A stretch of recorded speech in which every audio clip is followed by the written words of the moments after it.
Coordinate geometry में आगे बढ़ते हैं। पहले हमने जो क्वेश्चन लिया था उसमें 2 पॉइंट्स दिए थे, आपको याद होगा 7, 2 और 5, 3। याद कीजिए, डिस्टेंस फार्मूले में हमने यही पॉइंट लिए थे और अभी सेक्शन फार्मूले में भी इन्हीं 2 पॉइंट्स से जो लाइन सेगमेंट बन रहा था उस लाइन सेगमेंट पे यदि रेशियो दिया हो तो हम कैसे उस पॉइंट को जो उस रेशियो में डिवाइड करता है उसके कोऑर्डिनेट्स को निकालते हैं। अभी एक्सरसाइज में हमको कुछ ऐसे क्वेश्चंस मिलेंगे जिसमें हमको पॉइंट्स दिया रहेगा, जो डिवाइड करता है उसके कोऑर्डिनेट्स हमको दिए रहेंगे।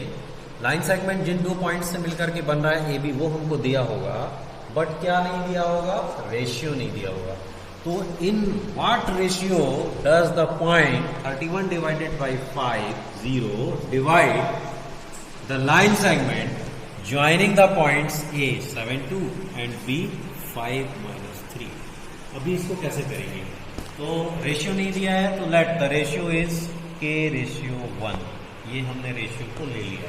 तो what is the value of M1? That is K। What is the value of M2? That is 1। ये हमको रेशियो फाइंड आउट करने वाले हर क्वेश्चन में K रेशियो 1 ले लेना है। तो M1 K हो गया, M2 1 हो गया। फर्स्ट पॉइंट, इसका कोऑर्डिनेट क्या है? A x1 y1 that is 7, 2। Second coordinate B x2 y2 रहेगा जिसकी वैल्यू है 5, -3। तो हमारा जो फिगर से अगर हम समझने की कोशिश करें तो ये ज्वाइनिंग वाले 2 लाइन सेगमेंट के पॉइंट हो गए, A 7, 2, B 5, -3। जो पॉइंट P है वो इसको डिवाइड कर रहा है 31/5, 0 से इसको डिवाइड कर रहा है। किस रेशियो में डिवाइड कर रहा है ये हमको फाइंड आउट करना है। तो K रेशियो 1 वो रेशियो है जो हमको K की वैल्यू से मिल जाएगा। फॉर्मूला कोई भी एक ले लेंगे हम, सेक्शन फार्मूला का कोई भी एक पार्ट, चाहे तो आप x ले सकते हैं, चाहे तो आप y ले सकते हैं। सपोज हम x लेते हैं तो x is equal to m1 x2 plus m2 x1 divided by m1 plus m2। अभी हम इसकी वैल्यू को पुट करेंगे। What is the value of x? x की वैल्यू हो गई 31/5। ये देखिए यहाँ पर ये x है, 31/5 is equal to m1 k x2 5 k into 5 plus m2 1 x1 7 तो 1 into 7 divided by k plus 1। इसे हम सॉल्व करेंगे by the help of cross multiplication. 31k plus 31 is equal to 5 5 25k plus 7 5 35।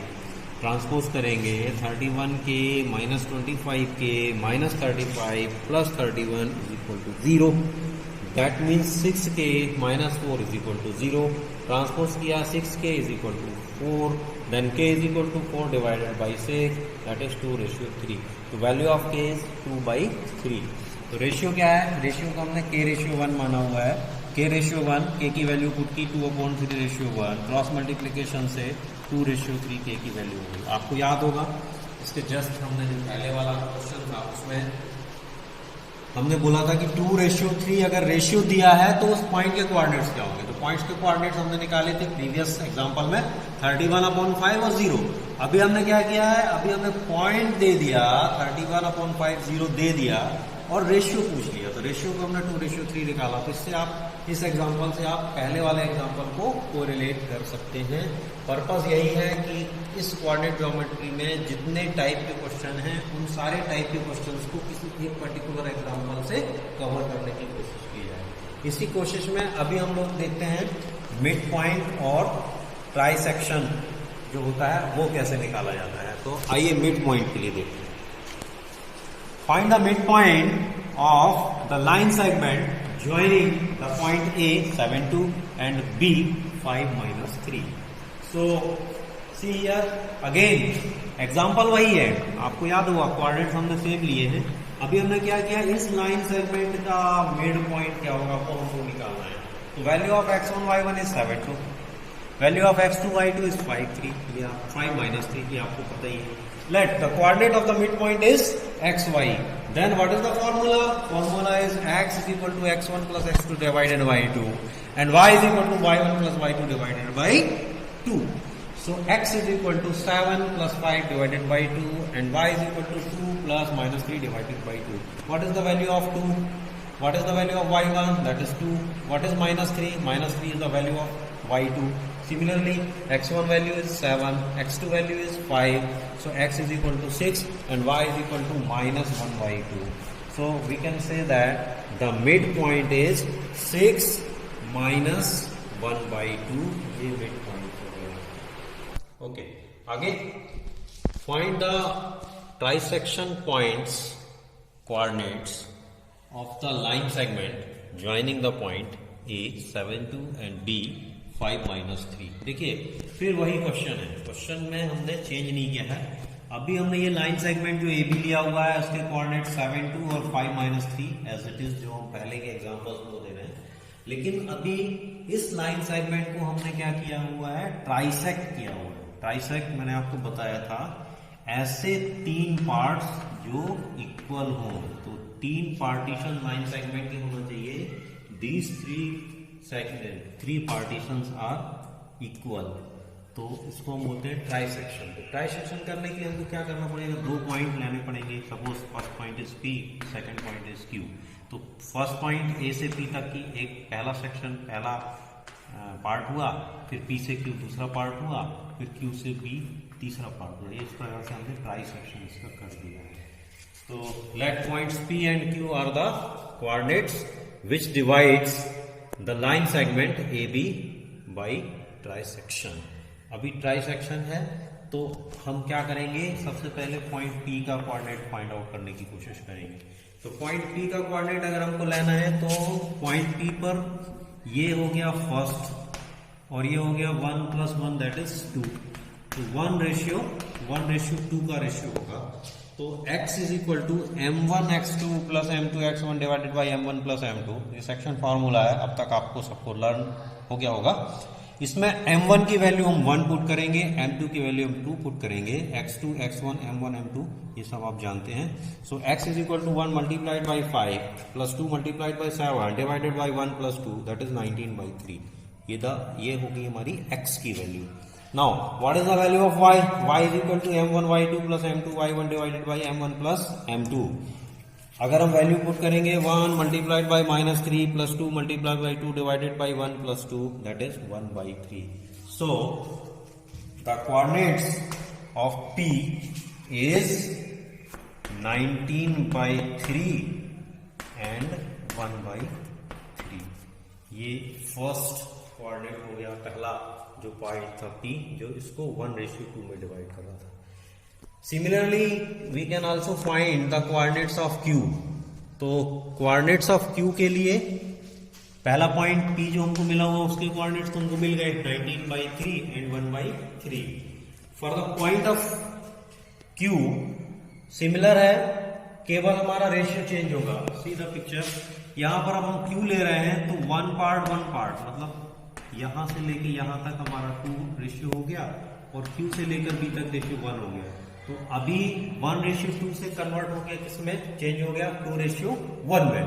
तो value of m1 is 2, value of m2 is 1, x1 y1 x2 y2 as it is है. Formula भी वही है, x is equal to m1 x2 plus m2 x1 divided by m1 plus m2, x is equal to 2 multiplied by 5. यहाँ पर m1 की value 2 है, याद कीजिए पहले m1 की वैल्यू 1 थी, प्लस m2 1 हो गया multiplied by 7 divided by 1 plus 2 that is 17/3.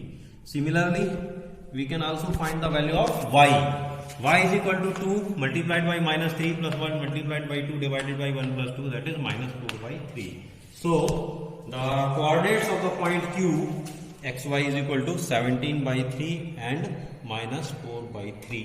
तो अभी हमको क्या करना था, अभी हमको वो दो पॉइंट निकालने थे, इन दो पॉइंट्स के कोऑर्डिनेट्स निकालने थे जो इस लाइन सेगमेंट को ट्राइसेक्ट करता है. तो आपके पास ये क्वेश्चन हो गए. इसके बाद एक और फॉर्मूला है कोऑर्डिनेट ज्योमेट्री में, जो हमारा लास्ट फॉर्मूला है, वो है area of triangle. Area of triangle हम लोग कोऑर्डिनेट ज्योमेट्री में के अलावा पहले भी निकालते आए हैं. आपको याद होगा 1/2 बेस मल्टीप्लाइड बाई हाइट, ये हमारा बड़ा फेमस था, ज्योमेट्री में हमने देखा था. इसी एरिया ऑफ ट्रायंगल को हम कोऑर्डिनेट ज्योमेट्री में कैसे निकालते हैं ये हमको देखना है. तो let ABC is the given triangle. The coordinates of A, first vertex x1 y1, the coordinates of B, this is second vertex, x2 y2, and coordinates of C, that is third vertex, x3 y3. तो area of triangle find out करने के लिए हमको एक triangle दिया है, triangle में हमको साइड्स नहीं दी हैं, वर्टिक्स दिए हैं, और वर्टिक्स में भी क्या दिया हुआ है, उनके कोऑर्डिनेट्स दिए हुए हैं। तो जब कोऑर्डिनेट्स दिए होंगे तो हम एरिया ऑफ ट्रायंगल के लिए ज्योमेट्री का फॉर्मूला यूज नहीं करेंगे, यहां पर हमको एक नया फॉर्मूला देखना पड़ेगा। तो एरिया ऑफ ट्रायंगल का फॉर्मूला क्या है, 1/2 फिर एक bracket x1 in bracket y2 minus y3 plus x2 in bracket y3 minus y1 plus x3 in bracket y1 minus y2 bracket close. ये जो फॉर्मूला है ये एरिया ऑफ ट्रायंगल का फॉर्मूला है। अगर आप इसको देखें तो इसमें बड़ी सिमिलरिटी देखेंगे आप लर्न करने के लिए। ब्रैकेट के बाहर x1 x2 x3 है और ब्रैकेट के अंदर 1 है तो 2 3 आया है, 2 है तो 3 उसके आगे 1 आया है, 3 है तो 1 2 आया। मतलब ये एक पूरा साइकिल है 1 2 3 का, ठीक है। इस तरह से हमारा क्लॉक में 1 से लेकर के 12 तक होता है, 12 के बाद अगेन क्या होता है 1 हो जाता है। इसी प्रकार ये क्या हुआ, इसका इस तरह का साइकिल है, पहले 1 आएगा, 1 के बाद 2, 2 के बाद 3 और 3 के बाद अगेन 1। तो 1 2 3 1 2 3 जो है ये साइकिल फॉर्म में रहेगा। इस फॉर्म से हम एरिया ऑफ ट्रायंगल निकाल सकते हैं। इसके क्वेश्चन में हमको क्या करना होगा, इसके क्वेश्चन को सॉल्व करते समय हमको 3 पॉइंट्स दिए होंगे, उन 3 पॉइंट्स के कोऑर्डिनेट्स हमको दिए होंगे, उनकी वैल्यूज को पुट करना है और एरिया ऑफ ट्रायंगल निकालना है। एकदम सिंपल है, अभी आप इसे आराम से कर सकते हैं। यहाँ पर एक पॉइंट जो बहुत ही इंपॉर्टेंट है, जो क्वेश्चन एग्जाम में पूछा जाता है, वो क्या है, वो ये है कि ये जो 3 पॉइंट्स हैं, ये तीनों पॉइंट्स अगर कोलिनियर हैं, तीनों पॉइंट्स अगर कोलिनियर हैं तो ऐसा प्रूफ करने के लिए हमको क्या करना पड़ेगा। तो अगर ये 3 पॉइंट्स कोलिनियर होंगे तो इनका एरिया ऑफ ट्रायंगल क्या निकलेगा, 0 निकलेगा। दैट मीन्स कहीं भी अगर कोलिनियर वर्ड यूज हो रहा है 3 पॉइंट्स को लेकर के, तो हमें तुरंत उसका area of triangle equal to 0 समझना है। Area of triangle equal to 0 का मतलब आप समझ सकते हैं, सी दिस पिक्चर, ABC एक ट्रायंगल है, इसका कोई ना कोई एरिया, ये पूरा एरिया हम निकाल सकते हैं। अभी मान लीजिए A को हम धीरे धीरे नीचे ले आए, सपोज अगर A यहाँ पर आएगा तो हमारा एरिया ऑफ ट्रायंगल जो है कम हो जाएगा, फिर और कम हो जाएगा, फिर और कम हो जाएगा, और जब ये A पॉइंट पर्टिकुलर यहाँ पर आ जाएगा, इसी सेम लाइन पर आ जाएगा, तो यहाँ पर एरिया ऑफ ट्रायंगल क्या हो जाएगा, 0। और ये जो शर्त है, जब AB, BB और CB तीनों पॉइंट्स एक ही लाइन पे आ गए तो यहाँ पर एरिया ऑफ ट्रायंगल कम होते होते कहाँ पर हो गया, 0 हो गया। तो हम कहेंगे कि ये शर्त किसकी शर्त है, कोलिनियर की शर्त है। तो area of triangle equal to 0 means the given 3 points are in the form of collinear. तो कोलिनियर के क्वेश्चंस पे आप करेंगे। बहुत समरी आपको एक बार फिर मैं समझाना चाहता हूँ। कोऑर्डिनेट ज्योमेट्री में हमने सबसे पहले स्टार्टिंग किया था डिस्टेंस फॉर्मूले से, 2 पॉइंट्स हैं जिनके बीच का डिस्टेंस। इसके बाद जब हम आगे बढ़े तो इन 2 पॉइंट्स का जो लाइन सेगमेंट है उसके बीच में अगर हम एक कोई पॉइंट ले लेते हैं और वो पॉइंट उसको डिवाइड करता है किसी पर्टिकुलर रेशियो में, that ratio is m1 m2, तो उसको हम सेक्शन फार्मूला करते हैं। तो उस पॉइंट P के हम कोऑर्डिनेट को फाइंड आउट करते हैं जो दिए गए लाइन सेगमेंट को m1:m2 में डिवाइड करता है। इसके बाद इसी क्वेश्चन की हमने वैरायटियां देखी। अभी क्या हो रहा है कि बीच वाला पॉइंट जो उसको डिवाइड कर रहा है उस पॉइंट के कोऑर्डिनेट फाइंड आउट किया पहले। फिर एक और एग्जांपल में हमने क्या किया, रेशियो नहीं दिया हुआ था, k/1 लेकर के हमने क्या किया, उसके बीच मिड पॉइंट जो उसका पॉइंट था, बीच वाला पॉइंट था, उस पॉइंट के कोऑर्डिनेट्स दिए हुए थे हमको, तो हमने क्या किया, k/1 लेकर के उसके रेशियो को निकाला। फिर इसके बाद हमने इसी चीज को आगे देखा कि अगर कोई लाइन सेगमेंट है और एक ऐसा पॉइंट है जिसको m1:m2 की बजाय वो मिड पॉइंट बन रहा है, मतलब इक्वल रेशियो में डिवाइड कर रहा है, तो मिड पॉइंट कैसे निकालते हैं वो हमने देखा। अगर इस लाइन सेगमेंट के अंदर हम क्या कर रहे हैं, ट्राइसेक्ट हो रहा है, ट्राइसेक्ट हो रहा है मतलब 3 पॉइंट्स आ रहे हैं, तो 3 पॉइंट्स 3 सेगमेंट आ रहे हैं, 3 हिस्से हो रहे हैं, उसके 3 पार्टीशन हो रहे हैं। कैसे पार्टीशन हो रहे हैं, these 3 partitions are same, that means equal partitions हो रहे हैं, ट्राइसेक्ट हो रहा है। तो ट्राइसेक्ट के लिए हमने उस पॉइंट्स के 2 पॉइंट जो निकालते हैं P और Q, उनके कोऑर्डिनेट्स को भी निकाल करके देखा। और एट द लास्ट हमने एरिया ऑफ ट्रायंगल निकाला कि एरिया ऑफ ट्रायंगल निकालने के लिए क्या 3 पॉइंट्स होते हैं, उनका एरिया ऑफ ट्रायंगल निकालना है। और अगर ये एक पर्टिकुलर शर्त ऐसी है कि अगर ये तीनों पॉइंट्स कोलिनियर हैं तो उनका area of triangle equal to 0 होगा। आपके सिलेबस में कोऑर्डिनेट ज्योमेट्री में केवल इतना पार्ट है जिसको मैंने समराइज किया है। मुझे उम्मीद है आप एक एट ए ग्लांस पूरी कोऑर्डिनेट ज्योमेट्री को समझ पाए होंगे, और अगर कोई प्रॉब्लम है तो हम इसको आगे डिस्कस करेंगे। Okay, thank you very much.